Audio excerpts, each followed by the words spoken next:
İşte haram da o doğruymaydı değil mi? Şu açık köpçülükte ben sana kıygırmayın öyle var mı kıygırma öyle mi haram? Ne? İşte ne için öyle atıyor yani? Yalan. Yüreğimi laf koyuyor yani. Neyle adam o? Teyuğallı mı o? Teyuğallı mı? Sen oğlum teyuğu ölünür düşündün mü? Şunu var ama şu hayrat süpermarkete et öyle işte adam alamak öyle. Sana ödüğüne bak bir şey de adalamak o düşündün değil mi? Ben yok böyle. Ben yok böyle yalan. Başsan doğan.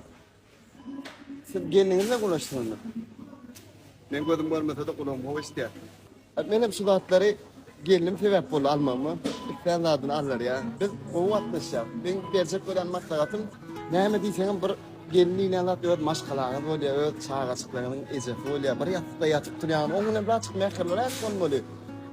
Şunu mı? Sen gelinle adam. Sen ne için mekirli olsan ol divayını atletken şunu yanık veriyor.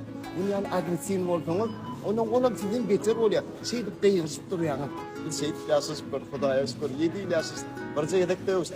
O da PlayStation üstünde. Yok o da atlar hiç doğan. Dinle. Sen ne edin onda sanat? Sanatta bileğim nemdi. Gülüm. Ben size söyleyeyim. İyi keçe sözü kıskanma maşkalarına. Ben size söyleyeyim. Gülüm di, balım di. Kir tüycülükte ben şey. Çünkü o sen maşkala.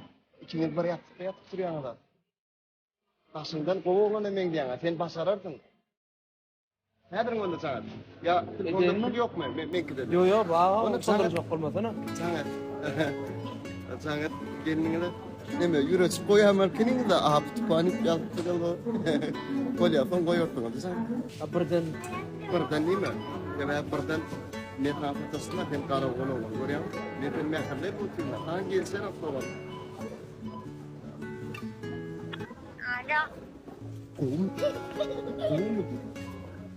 Alo. Bak. Gülüm değil. Neyse. O mu?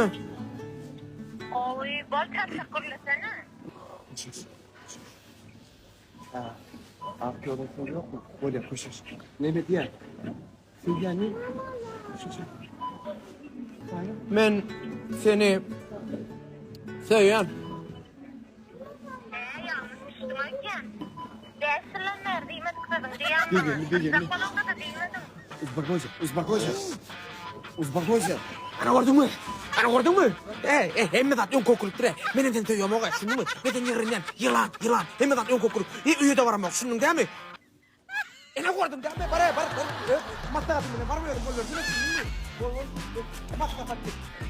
Ayırsana iyi olsun.